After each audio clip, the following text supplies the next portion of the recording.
Alright, so today we're going to be finishing the Miata's downpipe. As you can see there, it ends directly underneath the subframe, and we need to make a little bend and make it go straight back.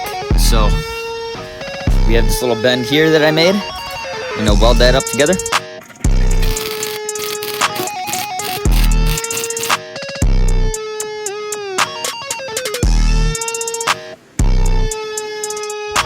Alright, so we got the new downpipe in now. I'm going to start it up.